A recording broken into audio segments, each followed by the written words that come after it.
Namo tassa bhagavato arahato samma sambuddhassa. Namo tassa bhagavato arahato samma sambuddhassa. Namo tassa bhagavato arahato Samma Sambuddhassa.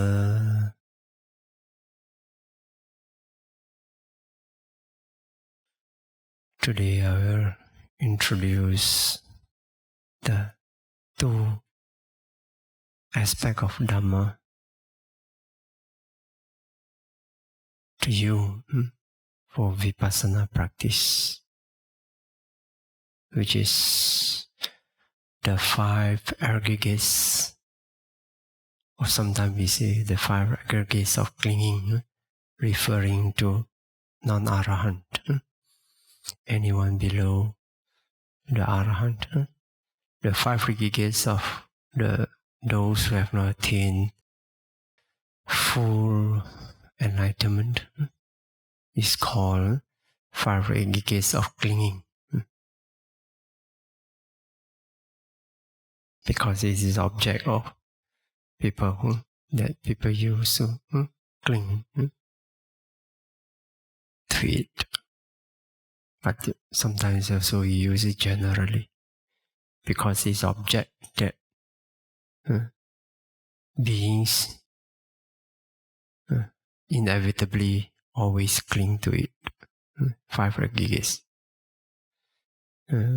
This I think all of you know, mostly the aggregate of materiality, rupa, the aggregate of feeling, vedana, rupa khanda, vedana, khanda, sanya, the aggregates of perception, the aggregate of formations, or volish formations, sankhara, and vijnana, the aggregates of consciousness. So the first aggregate is the materiality, and the second to fifth, vedana, feeling, perception, sanya, sankhara, formations, and vijnana, consciousness. These are the nama, mentality. So, and then we always, in the Buddha's teaching, we always, if the Buddha didn't talk about the 5 aggregates, he always referred to 6 sense doors experiences. Then what are so special about these 2 groups? There are other categories like nama, rupa, but today we focus on these 2. 5 aggregates and 6 sense door experiences.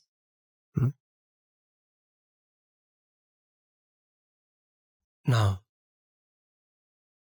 first let's see this in the Mahāsatipaṭṭhāna. Let's have a look in our chanting book. Every 2 weeks we will recite the whole Mahāsatipaṭṭhāna once. From beginning to the end, complete recitation. So let's just briefly look at it. As all of us know, it's Mahāsatipaṭṭhānasuttaṁ. There's also a Satipaṭṭhāna Sutta in the Majjhima Nikaya, which is a smaller version. But usually we don't, because we usually use a Mahāsatipaṭṭhānasuttaṁ, which is in the Digha Nikaya. Why? Because this is a more complete. When we talk about Satipatthana, it is a more complete sutta with additional complete explanation about the Four Noble Truths. And because the Four Noble Truths is so important in Satipatthana practice, because of that, we always, whenever any teacher talk about Satipatthana, always refer to the Mahāsatipaṭṭhānasuttaṁ in the Digha Nikaya instead of the Satipatthana Sutta in the Majjhima Nikaya. Okay.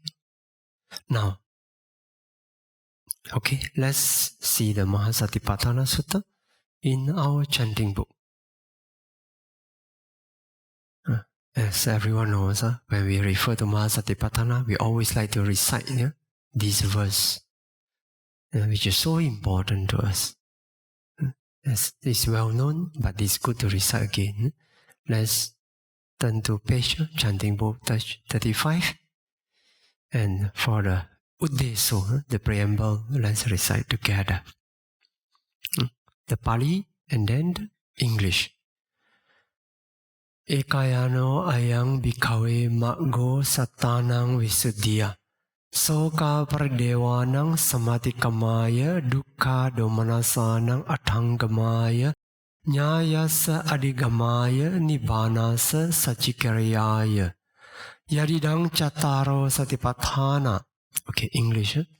Because this is the single way for the purification of beings, for the surmounting of sorrow and lamentation, for the disappearance of pain and grief, for the attainment of the true way, and for the realization of Nibbana, namely the four foundations of mindfulness. Sometimes it's also translated as the one way. The one way. But sometimes some people translate as only way, but it becomes a question people debate over it. But eka is one. Ekayano, one way. Okay, then the katame. Katame cattaro.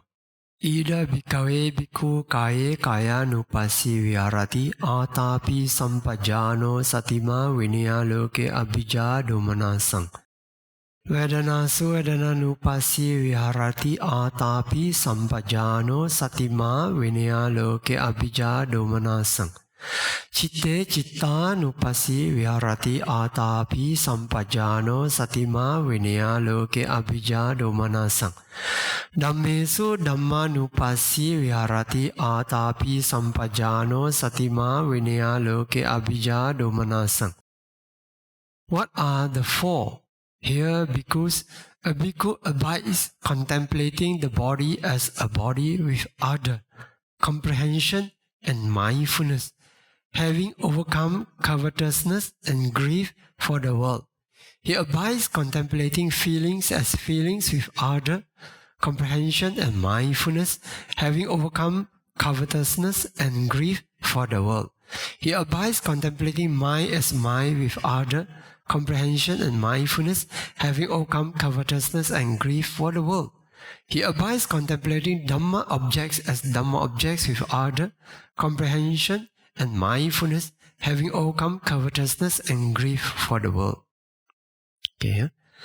Actually, when we cover this Kaya, Vedana, Chitta, Dhamma, actually it covers everything. Nothing is left out. Everything. In the Satipatthāna, everything is included. All elements of mind, body, all are covered. Dhamma cover everything. Okay. Then see here, Kaya Nupassana, Anapanapabang. This is the first aspect of Kaya Nupassana. It's actually Anapanasati. At one time, when I was in San Jose, America, the Silicon Valley, when I was teaching, they invited me to teach Anapanasati and invited to teach meditation. So I came up with teaching Anapanasati. Then among some of the audience told me, Bhante, can you teach us Satipatthāna? We want to learn Satipatthāna. I say, what? You want to learn Satipatthāna?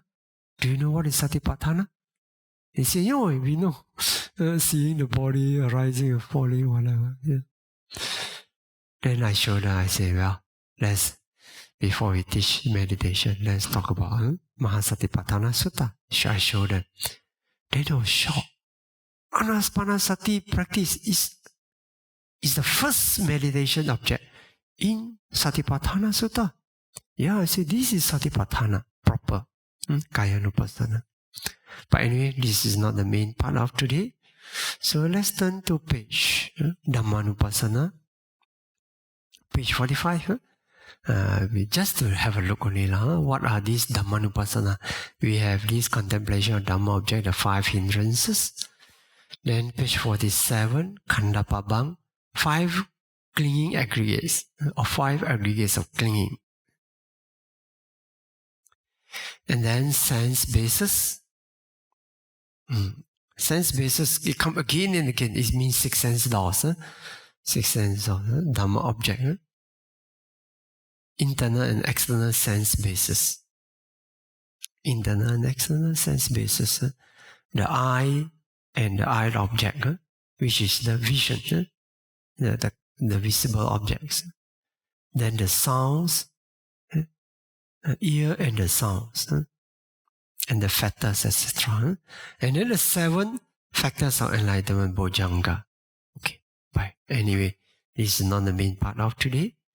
Then let's come to the last. So we have a few part in the Dhammanupassana. Dhammanupassana, we have the 5 hindrances, 1, 5 clinging aggregates, sense basis, Bojjhanga, and the 5th portion is actually Satchapabang, the 4 noble truths. Okay? Then let's look at page 52. Page 52. Dukkha Satcha Nideso. Can you see? Dukkha Satcha Nideso. Let's recite the Pali together and then the English for the first paragraph only. Katamanja bhikkhave dukkhang arya satchang. Jati pi dukkha, jara pi dukkha, maranam pi dukkhang, soka pardewa dukkha domanasupaya sape dukkha. Appiyehi sampayogo pi dukkho, piyehi vipayogo pi dukkho. Yam piccang na labati tampi dukkhang. Sankitena panchupadana khanda dukkha. Okay, you can see, Let's recite it in the English. Now, bhikkhus, what is the noble truth of suffering? Birth is suffering, aging is suffering, death is suffering, sorrow, lamentation, pain, grief, and despair are suffering. Association with the disliked is suffering, separation from the liked is suffering, not getting what one wants is suffering. In short, the 5 aggregates of clinging are suffering. Okay. It seems the sickness is not mentioned, specially mentioned in this. Actually, it is mentioned in pain, dukkha. Dukkha in this way it means kayikang dukkhang. So the physical pain actually is sickness. It means sickness. So it is covered. Birth, old age, sickness, and death is all covered. But look at the last thing, which is the most important. Sankitena panchupadana khanda dukkha. In short, the 5 aggregates of clinging are suffering. Actually, this is the most important part. Because before this, all the suffering that we talk about is dukkha. Obvious suffering. Suffering that everyone can know. When you suffer, you don't like. Nobody like. Then it is clear. This is simple suffering that everyone knows. Dukkha. But when we talk about the 5 aggregates of clinging or suffering, it goes deep into the ultimate realities. It is not superficial to look at it. It covers all aspects of our life. When can you find anything as any experience of ours escape these 5 parts? Materiality, feeling, perception, formations, and consciousness. Nothing. So when you talk about this, it covers everything. Okay? So you can, if you want to know more about it, you can read it before. When you wish what you wish you don't get. Okay. Now, when we talk about 5 aggregates of suffering, we will come back to this later. Okay? 5 aggregates of clinging. How should we practice Vipassana? Based on taking these 5 aggregates of clinging as object. There are many suttas you can find in the Buddha's teaching. Many suttas. You see the Buddha repetitively taught about 5 aggregates of clinging. But for simple reference, we take from our chanting book, Anattalakkhaṇasuttaṁ, page 29. Can get Anattalakkhaṇasuttaṁ. So this talk about non-self and characteristic of the first part. The Buddha talk about non-self is simple. Just this is not mine, this is not I. If this is my I, then I should be able to command it.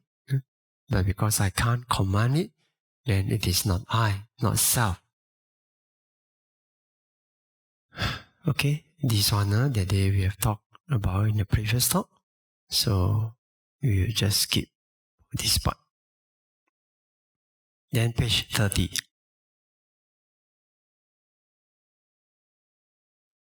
Okay, the second last paragraph. Tangking manyata bhikkhave. Okay? Okay, this is the one. Okay, we just read the English one we do. Monks, what do you think? Is form permanent or impermanent? Impermanent, Venerable Sir. That which is impermanent, is it unsatisfactory or satisfactory? Unsatisfactory, Venerable Sir.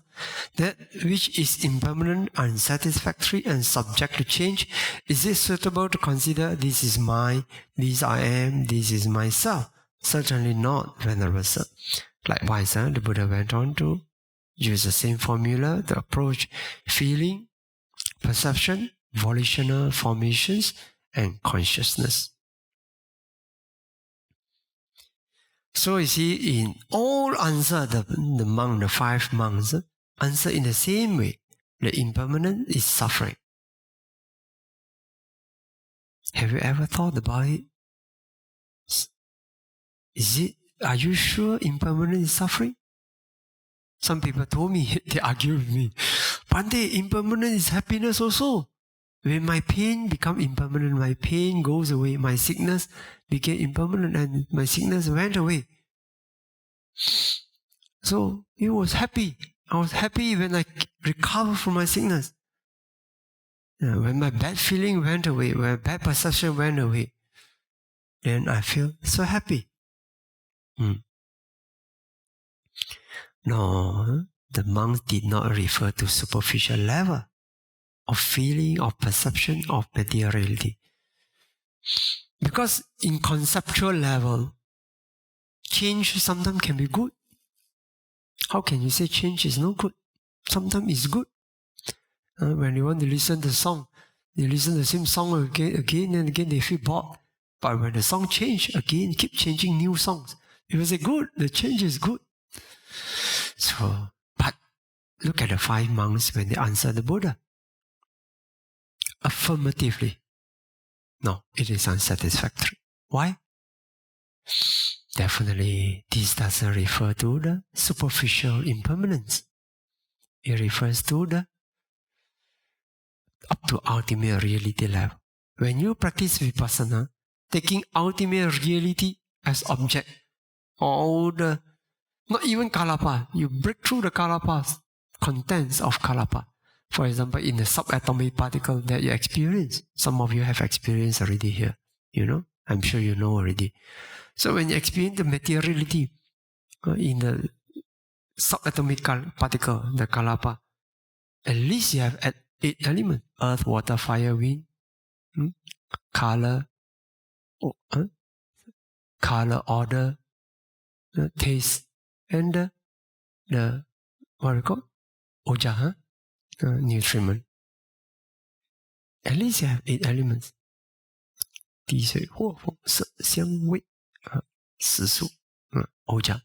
the nutriment in the kalapa. At least you have 8. And for the eyes, transparent element, then you have that with the jivita, the life force. So these are, when you experience this ultimate reality, arising and passing away at extremely fast speed, do you experience anything pleasant? No, it is oppressive. It comes overwhelmingly. Nobody really experienced up to that level will call it satisfactory. Will call it happiness. Not possible. Up to that level, not possible. The only answer, it is unsatisfactory. It keeps changing. Nothing to hold on to. So that is, but that nature is also non-self. We understand. Now we come to the page 31. How to practice in Vipassana? How do we practice taking 5 aggregates of clinging as object? Okay, let's read the second paragraph again of page 31. Tasmatiya bhikkhave yang, let's read together. Tasmatiya bhikkhave yang kinche rupang atitanakata pachupannang ajatang va bhaidha va olarekang va sukumang va hinang va panidang va yang dore santike va sabbang rupang netang mama neso hamasmi nameso attati eva metang yatha bhutang sammapanyaya datapang. Therefore, monks, whatever form, whether past, future, or present, internal or external, coarse or fine, inferior or superior, far or near, all form is to be seen as it is with perfect wisdom. Thus, that is not mine, I'm not that, that is not myself. Actually, this refers to when you think this is mine, there's you cling on to it. When you think I'm not that, then the pride is want to overcome our craving or pride, and then our wrong view. When you say thoroughly, it has this impact to remove the craving, the pride, and the wrong view. Yatha bhutang samma panyaya databang. Actually, it means the same thing as in the Dhammacakkappavattana the day we study. We say Yatha bhutang jnana dasanam. Jnana is sammapanya, same. It means the same thing. In here, the Buddha used sammapanya. Yatha bhutang, as it is, as they are. Sammapanya databang, see. You see as they are. So same. Yatha bhutang jnana dasanam. Jnana is also panya, and then dasanam, same. It means seeing it directly without imagination. Not by thinking, not by reasoning, but by direct insight into materiality, rupang. The 11 ways, you see, past, future, present, internal or external, cause or fine, inferior is superior, far or near. This refers to various ways of classification. Later you study Abhidhamma, we know this is not within the today's talk. Today just, you want to do, we go through the Abhidhamma again. But anyway. Then the feeling as well. Basically, the feeling, past, future, present, internal, external. You see? For feeling. Very strange, huh? You see this Vipassana training, the 11 ways of seeing the 5 aggregates of clinging. Past, future, present, internal, external. Many people think that Vipassana is only taking present object. No. It takes past, future, present object with the present mind. With presence of mind. We need to understand. For those of you who have experienced this, you know. When you see the past object, present object, future object, when you see with the present mind. Any difference? No. You just see especially independent origination. You see 5 aggregates from past, from many lives ago, all the way to present and to future. See, the Vipassana training is the same. But the difference is, the significance is that when you take past and future F5 aggregates as object, it can help you to detach from past and future. Because the past and future is also anicca, dukkha, anatta. That's very important. Sometimes in order to cut off, we use a simple term, cut off, to relinquish our attachment to past experience, our clinging to future dreams or whatever. We need to practice Vipassana this way, so that the anusaya, the latent tendency, can be removed. Latent tendencies, the defilements, anusaya, the akusala, the kilesa, not easy to remove. Only when you go deep down into the deep experience, then you can remove. Because for enlightenment, it requires a removal of the defilements from deep down, not superficial level. Superficial level, when you do Vipassana, you already can do. But you want to cut deep down up to the Magga Jnana level, the path insight, the path wisdom level. Then it requires very profound Vipassana practice, covering all experiences, all possible experiences, past, future, present, internal and external. Okay? So after that, what will happen? After taking the 5 aggregates of past, future, present, internal, external cause of 5 inferior or superior, far or near, what will happen? Let's read the page 32, second paragraph. Page 32, second last paragraph. Evang pasang.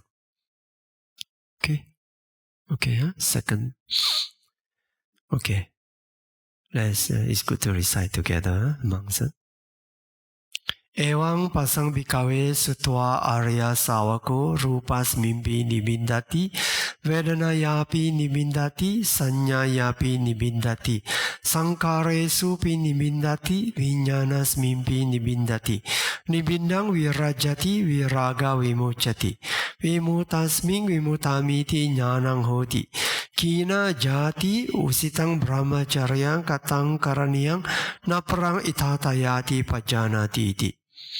Seeing thus, monks, the learned noble disciple is disenchanted with form, feeling, perception, volitional formations, and consciousness. Disenchanted, he becomes dispassionate. Through dispassion, he is liberated. Being liberated, there is the liberation knowledge. Thus, he understands, destroy is birth. The holy life has been lived. What had to be done has been done. There is no more for this state of being. Then the beautiful part, the Buddha, at the end of the Buddha's teaching of this Anattalakkhaṇasuttaṁ, the minds of the group of 5 monks were liberated through non-attachment from the taints. Okay, this is how in Vipassana we take the 5 aggregates of clinging as object of Vipassana practice. For Vipassana practice, you don't take conceptual object. No. You always Vipassana always take ultimate realities as object. Ultimate realities only, not conceptual. If you want to know further about 5 aggregates of clinging, then you can read up the Abhidhammata Sanghaha, if you want, simple.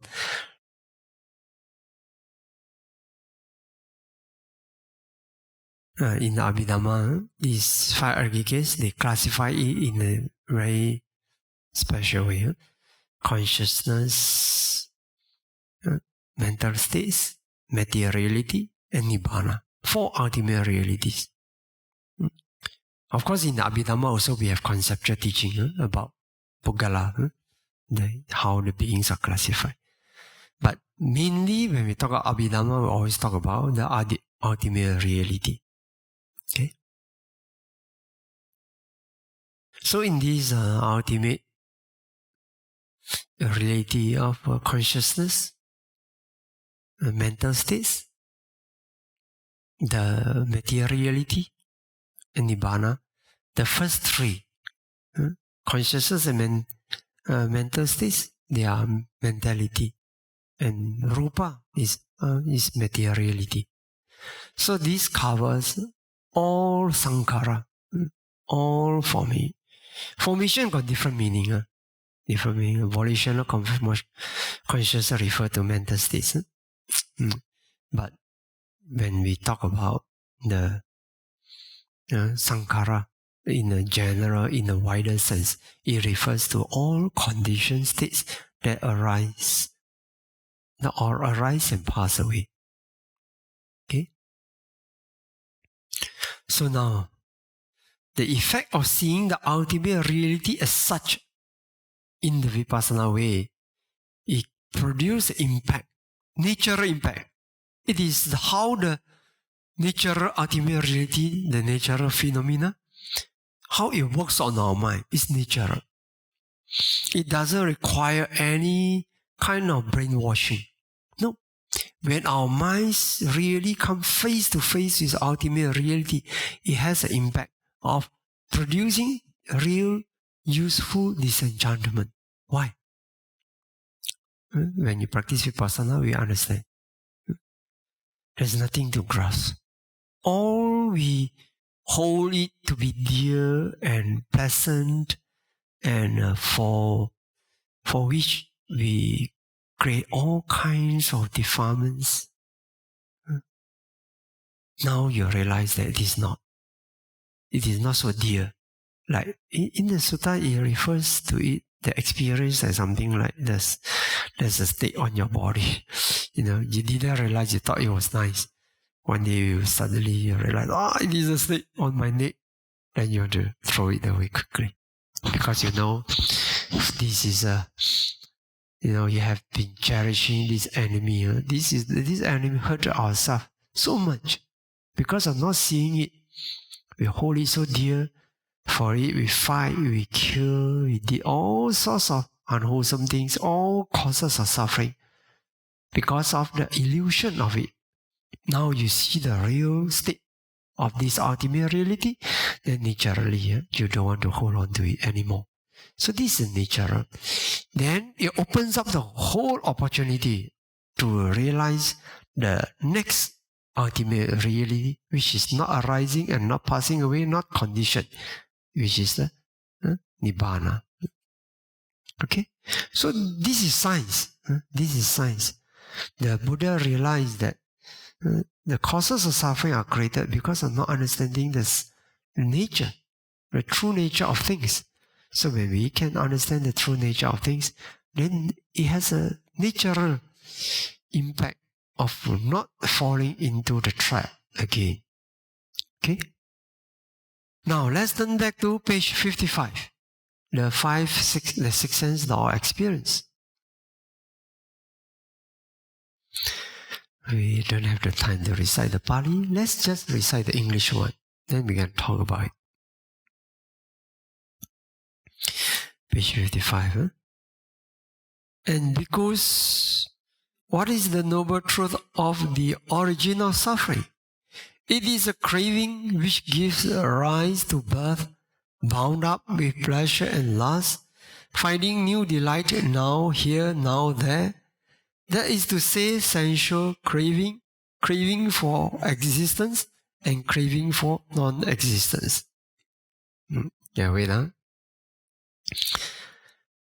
People don't realize craving for non-existence also will cause rebirth.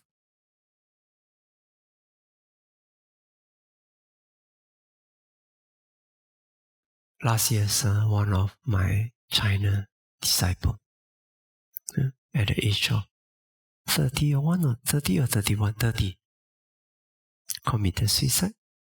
And she suffered so much pain due to the blood loss, due to the female period, but in a bad way. Lost so much blood. So when we video call with her, the face was so pale, no blood. Because of that affect her mind. She told me, Bhante, I had so many times I have this thought of committing suicide. But I remember your words saying that when you commit suicide, not easy to be reborn in good place because the dying state is miserable. But I've suffered so much. I told her to go to the Western doctor. She refused. She wanted to take the Chinese doctor only.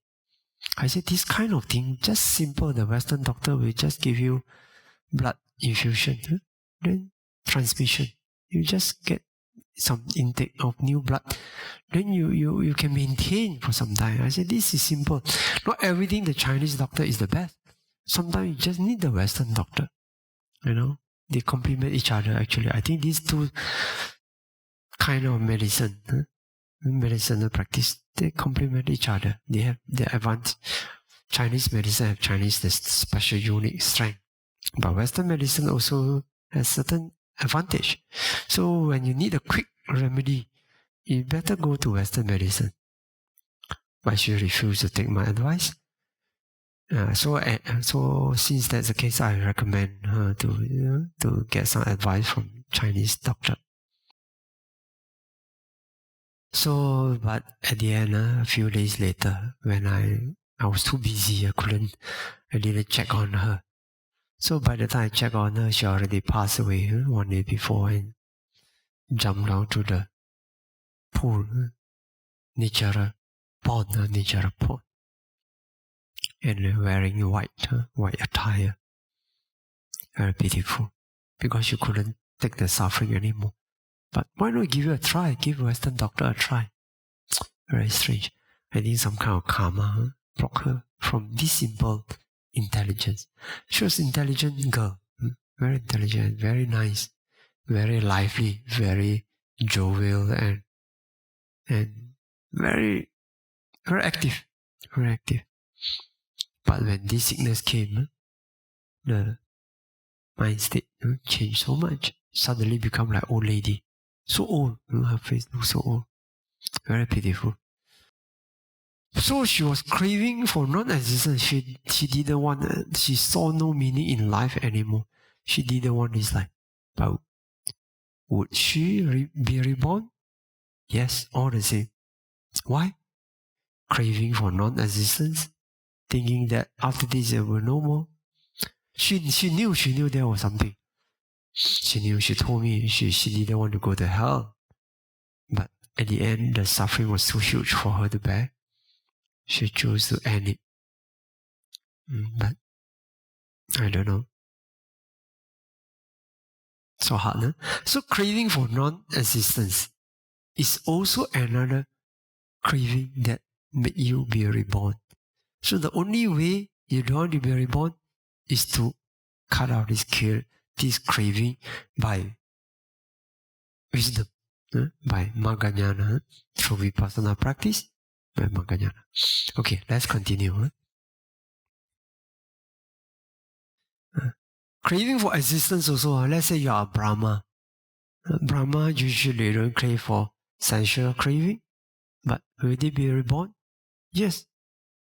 If they have some kind of craving for existence. When we were born into the mother's womb, the first thought that arose in our mind is this. It's always a craving to the life. It's a clinging. For those who practice Vipassana and dependent origination, try to see this. When you're born into the mother's womb, the first thought process is craving. It's like grabbing. Immediate. Without fail, it is a grabbing. When you come to existence, the first thing is a grabbing. Some people don't believe. How can it be? Without fear, always grasping the mind arise. The first thought, very simple. Let's walk along the water edge. If suddenly someone just grab you and throw you into the water, what is your first response? Immediately, you tense up. You're going to grab. Yeah. Unless you're Arahant, otherwise this will happen. So just for your knowledge, for those who practice Vipassana now, some of the audience. So look for this. You realize this happen. It's always there. Okay, let's continue reading the English one. And because where does this craving arise and establish itself? Wherever in the world there is anything agreeable and pleasant, there this craving arises and establishes itself. And what, page 56, and what in the world is agreeable and pleasant? The eye in the world is agreeable and pleasant. And there this craving arises and establishes itself. The ear in the world, the nose in the world, the tongue in the world, the body in the world, the mind in the world is agreeable and pleasant. And there this craving arises and establishes itself.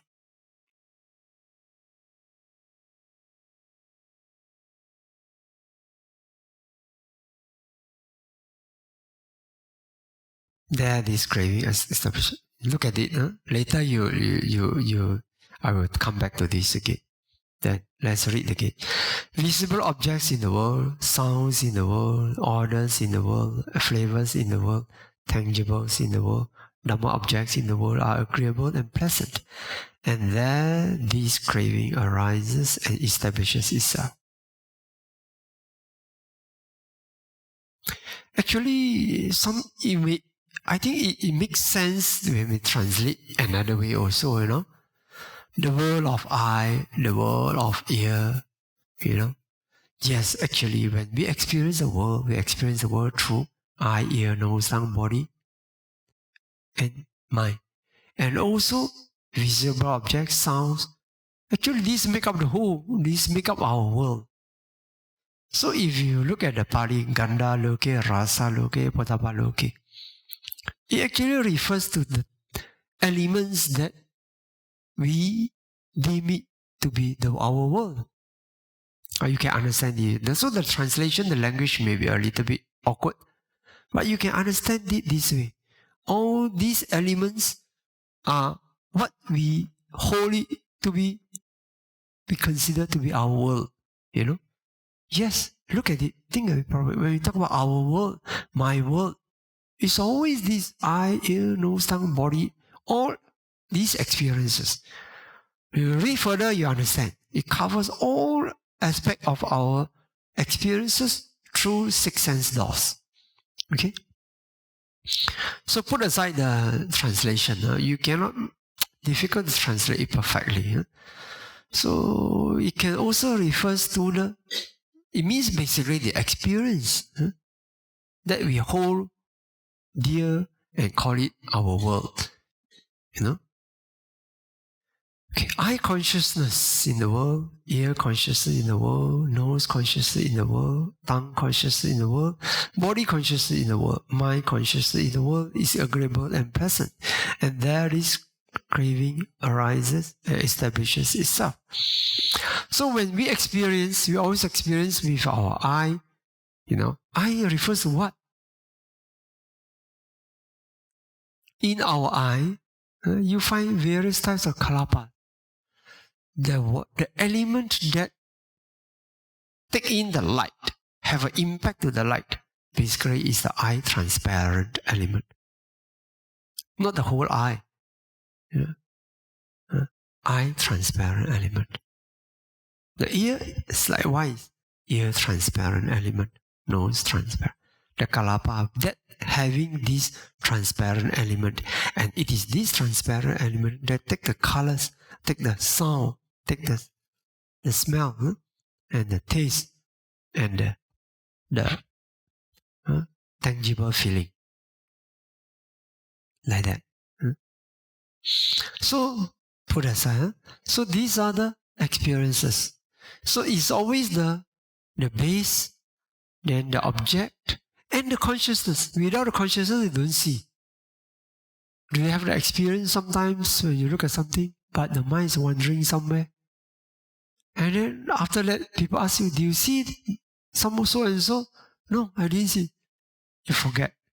Why? Because your consciousness is not there. The mind is thinking somewhere else, daydreaming. So even when you look at it, it is as you don't see it. You know?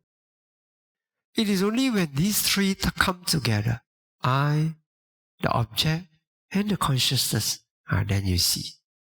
Okay? Then we go further. The experience is not only seeing. Eye contact, ear contact, then this contact, all the six senses, we don't need to read, just contact. And then the feeling bond of contact. Okay? Perception of visible objects. Volition in regard to visible objects. Volition means when we want to create any karma regarding the visible object. Regarding the sound, you want to create any karma. When you want to listen to songs, you are creating the karma. Because this is the cetana, sancetana, the volition. In regard to flavors.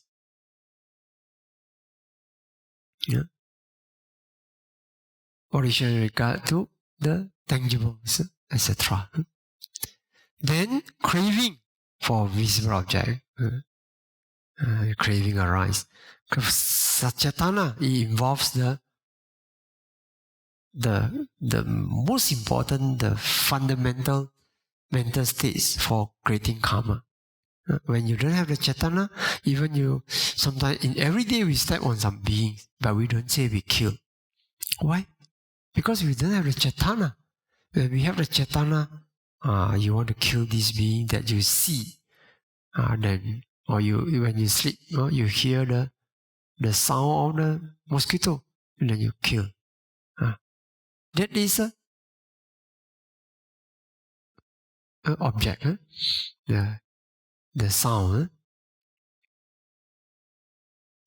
So that these are the object. So because of that, we crave all these things. The perception of all these things in the world is agreeable and pleasant, and then there's a craving arises and establishes itself. Because of this experience only, cetana, then tanha, craving. Then vitakka vichara, applied thought and sustained thought. It covers. These are the things that makes up our understanding of things as pleasant or unpleasant. So, what does it mean? All these experience that we want to see it as it is. Then these are the six sense law experience in very thorough way. Not superficial, very thorough way. Scientifically. Why? Why I say scientifically? Because these are the elements. The Buddha goes down to elements. But some people say, well, did I ever attach to this kind of vitakka vichara? I don't even know what is vitakka vichara. No, whether you know or you don't know. You incur this thought process. You incur this experience. So when the Buddha use it, the Buddha, whenever, you notice in the suttas, whenever he describes any experience, and whenever he wants to teach a disciple to be free from suffering, he always apply very scientific approach. Why? Refers to the elements of your experiences. Only when we can understand, if we can cover and understand the science of it, the experiences of the science, the elements of our experiences, that covers everything. All ultimate reality in those experiences. That is Vipassana. Okay? So there you practice Vipassana, there you realize that this cause of suffering arises. Okay? Then look at page 58 again. Again, the Buddha applied. Remember, Mahāsatipaṭṭhāna is a sutta for meditation practice. The whole sutta teaches how to practice samatha and vipassana. So, because of that, when the Buddha refers to this, he refers to ultimate reality, he refers to the 5 aggregates of clinging, and refers to all these experiences that produce that craving. And then when we talk about Nirodha Satya, the cessation of suffering usually refers to Nibbana, or we refers to the ending of the kilesa, or kilesa paranibbana, ending of the defilements. Especially when one attains arahata magga, all defilements is extinguished. So we say the arahant achieve kilesa paranibbana, the cessation of the defilements. When after the cessation of defilements, when the arahant pass away, they will not have produce new 5 aggregates of cling, 5 aggregates. Then we say the arahant achieve khanda paranibbana, the cessation of 5 aggregates. First, the cessation of defilements, then the cessation of 5 aggregates. And then, what is the realization? It is not nothing. It is nibbana. We call it asankata. Nibbana. The unformed, unconditioned state of nibbana, which is the 4th ultimate reality according to Abhidhamma way of classification. So now, but when we come to Nirodha Satya in Mahāsatipaṭṭhāna, the Buddha taught it in the way of practice. Okay? So the approach is very unique. When the Buddha talked about Nirodha Satya elsewhere in the suttas, the Buddha only referred to all the cessation of the defilements. Usually say, and sometimes the Buddha says cessation of the aggregates or the unborn elements. But now in this Mahāsatipaṭṭhāna Sutta, you look at this, the Buddha taught it in the way for us to realize, for us to meditate, for us to practice here and now. Okay, let's read. Page 58. And bhikkhus, what is the noble truth of the cessation of suffering? It is a complete fading away and extinction of this craving, is forsaking and abandonment, liberation from it, detachment from it. And because how does this craving come to be abandoned? How does its cessation come about? Wherever in the world there is anything agreeable and pleasant, there this craving comes to be abandoned, there its cessation comes about. And what in the world is agreeable and pleasant? The eye in the world is agreeable and pleasant, and there this craving comes to be abandoned, there this its cessation comes about. The ear in the world, tongue, nose, tongue, body, and mind is agreeable and pleasant, there this craving comes to be abandoned, there its cessation comes about. Similarly, visible objects, sounds, odors, flavors, tangibles, Dhamma objects, and eye consciousness, ear consciousness, nose consciousness, tongue consciousness, body consciousness, mind consciousness, eye contact, ear contact, nose contact, tongue contact, body contact, mind contact, feeling likewise, and then all the perception, volition, craving, and applied thought, and sustained thought. Okay? So these 6 sense laws ways, I call it 6 sense laws ways. The Buddha present differently to different audience the 6 sense laws ways. Sometimes this way, sometimes that way. But it doesn't matter. All we need to know is today's talk. My purpose is to bring to your attention that in Vipassana practice, there are many approaches to approach Vipassana. Nama Rupa only, the materiality, mentality, also you can attain enlightenment. You can approach it the 5 aggregates way. You can approach it the 6 sense laws ways or the 12 bases, whatever. It's okay. But it means the same thing. You need to cover all experiences of life, past, future, present, etc. A different approach. Then look at after that the Buddha goes to say the Magga Satcha. What is the Magga Satcha? Samma Ditti, Samma Sankappo, Samma Vaca, Samma Kammanto, Samma Jivo, Samma Vayamo, Samma Sati, Samma Samadhi. The right view, right thought, right speech, right action, right livelihood, right effort, right mindfulness, right concentration. So in the Noble Eightfold Path, it starts with the wisdom practice, then the morality practice, and concentration practice. But here, it refers, remember when we talk about wisdom, we have 3 types of wisdom. Sutta Maya Panya, first you listen, you hear about it, then you know how to keep the precepts.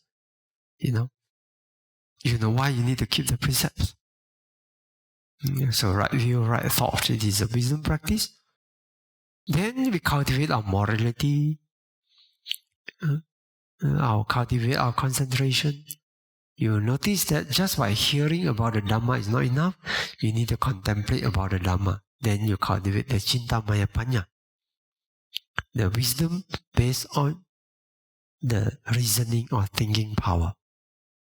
But this is still not enough.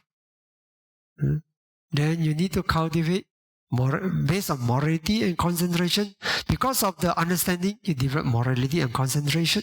But when morality and concentration develop well and good enough, then it produces a power to cultivate wisdom. And this wisdom is no more ordinary wisdom. This is Bhavana Maya Panya. The wisdom of insight, of direct experience of truth. Okay? So it comes in a cycle. You started with the basic wisdom of hearing and thinking.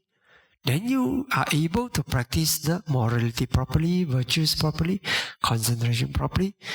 But on taking this morality and concentration as foundation, you are able to see beyond the superficial truth. Because of the concentration power, you have the light of wisdom that shines beyond the surface of the superficial truth. The human, this is a man, this is a woman, this is my car, this is a beautiful country, whatever. Then you see to the ultimate reality level. But without concentration, you cannot have this kind of wisdom. This is Bhavana Maya Panya. Okay? So, you see, in every Kaya Nupassana, Vedana Nupassana, Chitta Nupassana, or Dhamma Nupassana,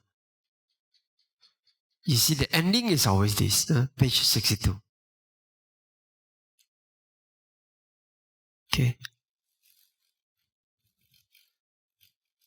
Iti ajatangwa dhammesu dhammanupasi viharati. Bhaidawa dhammesu dhammanupasi viharati. Ajata bhaidawa dhammesu dhammanupasi viharati. Samudaya dhammanupasiwa dhammesu viharati. Vaya dhammanupasiwa dhammesu viharati. Samudaya vaya dhammanupasiwa dhammesu viharati. Ati dhammatiwa panasasati pacupatita hoti. Yawa dewa jnana mataya patisati mataya anisito ca viharati. Naja kinchiloke upadiyati evam bhikkhu bhikkhaye bhikkhu dhammesu dhammanupasi viharati. Chatusu arya sachesu. In fact, in every patbang, the Buddha always repeat this Vipassana instruction. Let's recite the English one. Page 62 again. Thus he abides contemplating Dhamma objects as Dhamma objects internally, or he abides contemplating Dhamma objects as Dhamma objects externally, or he abides contemplating Dhamma objects as Dhamma objects both internally and externally. He abides contemplating arising phenomena in the Dhamma objects, or he abides contemplating vanishing phenomena in the Dhamma objects, or he abides contemplating both arising and vanishing phenomena in the Dhamma objects. Or mindfulness that there are Dhamma objects is established in him just to the extent necessary for knowledge and mindfulness. And in this way he abides detached, not clinging to anything in the world, because this is how a bhikkhu abides contemplating Dhamma objects and Dhamma objects concerning the Four Noble Truths. So the Four Noble Truths is Satipatthana practice in this aspect. You see, the Dukkha Satcha, we take the 5 aggregates of clinging as object. The Samudaya Satcha, we take actually it's the same, but here the Buddha refers to all the 6 sense law experiences, and the Nirodha Satcha also. So the arising, the vanishing, and then the Magga Satcha. Magga Satcha, you cultivate the Noble Eightfold Path, and then you cultivate the right view again. What is this right view? Right view again is the understanding of Four Noble Truths. And then you cultivate basically Sila, Samadhi, Panya. You know? So everything is covered. Everything. Nothing is left out in this Mahāsatipaṭṭhānasuttaṁ. Okay? It covers all our experiences. All experiences. So so that, what is the purpose of this talk to you? We have no time to go into details of the practice. Also, usually we give a general talk to arouse your faith towards the Vipassana practice. And to at least let you know what is Vipassana practice. What are the things that you need to know, roughly. The real teaching comes when you have developed enough concentration, and then we guide you stage by stage. Too much philosophy, too much thinking is not so helpful, not so necessary. You see, my mother also not highly educated people, but she could practice and finish the Vipassana training. And this Venerable Dhammagawesaka's mother, Siali Kanti, she can't even speak Chinese. She can only speak the Teochew, Hokkien.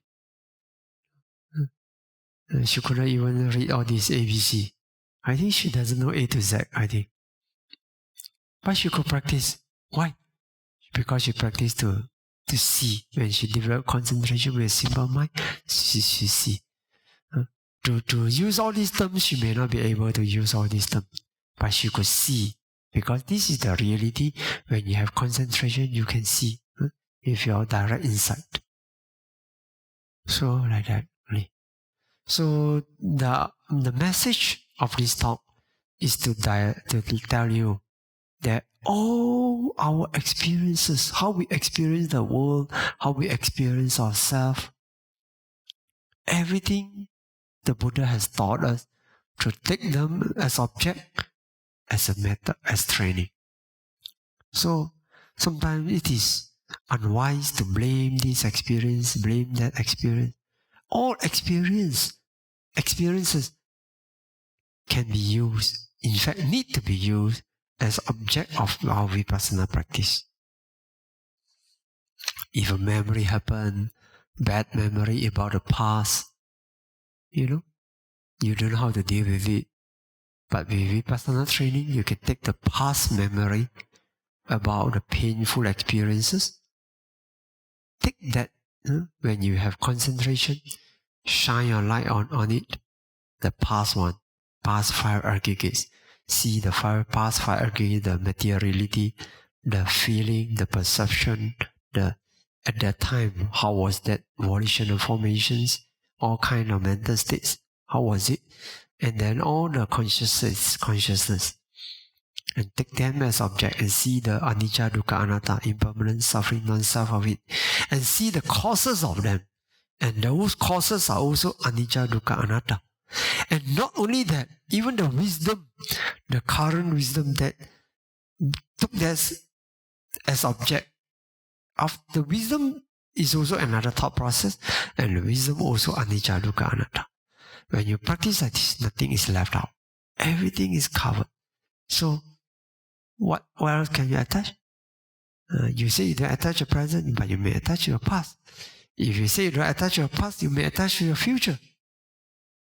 Fear from the future, craving for the future. So take this as object. You know? But eventually it is a craving for rebirth for another life that keep our suffering going.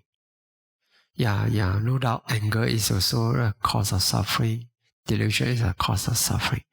But if you don't get reborn, there will be no suffering.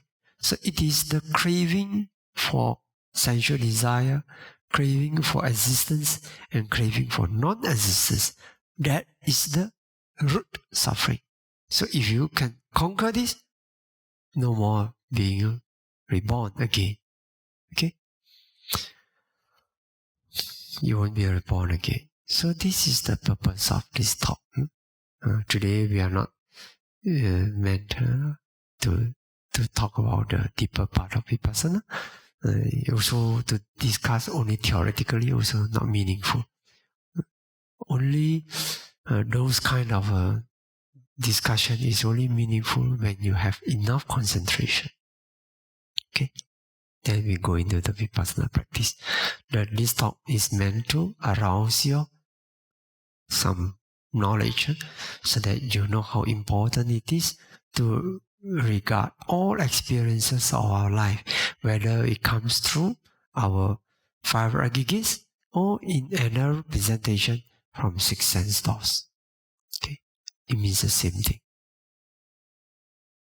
In the Bhattikarata Suttas, Venerable Mahākachana also referred to 6 sense doors of past, future, and present, and don't hold on to experiences in our 6 sense doors of past, future, and present. So it covers everything. Okay. Anything you want to ask? Hello, Bhante. Yeah. Sorry, Bhante. What's the difference between cetana and consciousness? Is consciousness a cetasika? Consciousness, no. Consciousness is not cetasika. Cetana is a cetasika. Cetana, the intention. You see? What is the difference? First, I talk about I tell you the relationship. Mental states, what is the relationship between mental states and consciousness? We can use this simile and you may understand. Consciousness is like water. Let's say consciousness is water. But the states of water, the water have many states. You put it into a cup, the water stays in a cup form. You freeze it, it becomes a cube or maybe an ice become a solid form. Okay? But if you cook it, and then it can vaporize. So you see the water manifests in many ways. And the water also may have colors, may have taste, may have smell also, So these are all the various states, the water in the waves, in the waveform, in the waterfall falling down. Can you see? The water works in all the different ways. In fact, they can use the water to cut steel. Have you seen that? The industrial water. They can use such a strong power, the water can cut the steel. You see, the water can manifest in so many ways. So the various state, water is water, but the various state of water. So you can describe.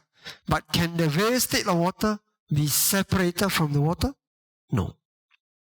Right or not? How can you have a water state without water? Not possible. So in the same way, our mental states is not separated from our mind, our consciousness. Usually when we use the word mind, we refer to consciousness. But sometimes also we refer to in a general way, we may, common language, when we talk about mind, we actually covers the mental states as well. So now, intention is a state of our consciousness as aspect. For example, when you do something, you always have consciousness with you.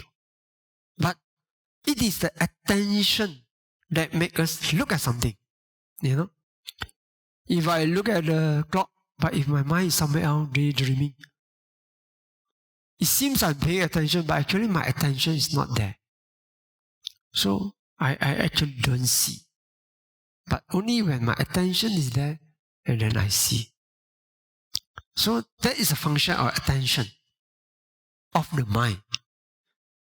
Of course, you apply your mind there, but that applying the consciousness there, that action is done by attention. Attention part of the consciousness. And now this is the intention part. Cetana is intention. When you of course, when you see the end, when you see the end, you may have compassion, you may have an intention to feed you a little bit breadcrumbs, or you may have the intention to kill. That is the intention. The consciousness know it, but it is the intention that decide what you want to do with it, whether you want to regard it with wholesome intention or unwholesome intention. That is the work of Cetana. Okay? Sadhu, sadhu, Bhante. That's all we have today. Okay, so let's sharing of merits. Idang me punyang asavakkaya vahang hotu. Idang me punyang nibbana sapaccayo hotu. Mama punya bhagang sabbha sattanang bhajemi. Te sabbe me samang punya bhagang labantu. Sadhu, sadhu, sadhu.